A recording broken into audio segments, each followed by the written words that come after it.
Assalamualaikum, salam sejahtera dan salam Malaysia Madani. Anda bersama saya Asma Hafizah Ismail dalam berita 3 Dimensi Institut Pembangunan dan Kecemerlangan Kepimpinan AILID.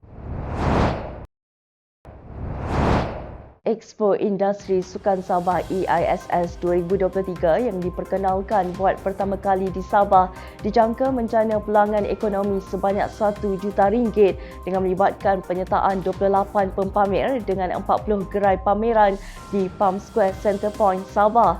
Menurut Hanayo, Menteri Belia dan Sukan yang turut merasmikan majlis pelancaran Expo tersebut, angka itu hanya dianggarkan melalui Expo itu sahaja dan ia melibatkan pemain industri daripada pelbagai segmen termasuklah pelancongan sukan, kemudahan sukan, peruncitan sukan, perubatan sukan, pengurusan acara sukan dan pendidikan sukan.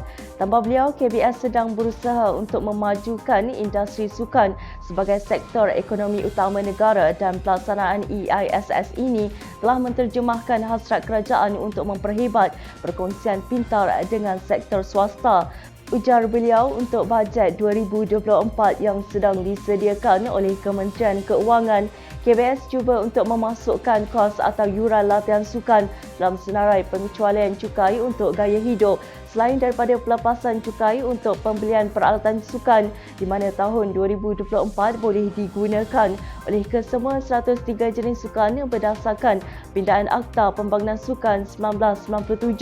Menurut beliau, ini menunjukkan sukan bukan sahaja bermanfaat dari segi kesihatan, malah ia boleh dibangunkan sebagai salah satu industri yang membantu pertumbuhan ekonomi dan meningkatkan imej. Beliau turut mengumumkan bahawa RM774,000 telah diluluskan untuk merancangkan industri sukan Sabah sebagai tambahan kepada RM1 juta yang diperuntukkan kepada Jabatan Belia dan Sukan Sabah untuk dana komuniti sukan.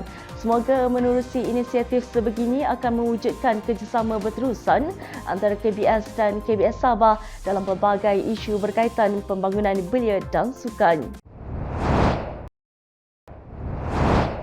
AILID telah menerima kunjung hormat daripada Universiti Kuala Lumpur UniKL dan Management and Science University MSU. Pertemuan ini telah disambut baik oleh Yang Berusaha Dr. Haji Hanafi Haji Harun, Timbalan Ketua Pengarah Kecemerlangan AILID. Pihak UniKL telah diketuai oleh Yang Berusaha Teknologis Dr. Zalizah Awang Long, Timbalan Presiden Pembangunan Mahasiswa dan Gaya Hidup Kampus UniKL, manakala pihak MSU telah diketuai oleh Yang Berusaha Encik Muhammad Adnan Rosli, Penolong Pengarah Hal Ehwal Pelajar dan Pembangunan Kerjaya MSU. Menurut Yang Berusaha Dr. Haji Hanafi, pertemuan ini diadakan bagi membincangkan kolaborasi program yang boleh dilaksanakan oleh AILID yang boleh memberi manfaat kepada belia, terutama mahasiswa dan mahasiswi di UniKL dan MSU. Turut hadir bersama sekitar perbincangan ini adalah pegawai-pegawai kanan daripada kluster dan bahagian AILID berserta wakil-wakil daripada pihak UniKL dan MSU. Semoga jalinan kerjasama tersebut dapat memastikan belia generasi madani terutama di peringkat pusat pengajian tinggi terus cemerlang. AILID menerusi kluster kepimpinan dengan kerjasama Kem Owasan Negara Bukit Sagu Pahang telah melaksanakan program kepimpinan altruistik PKA bertempat di Kem Owasan Negara Lipis Pahang.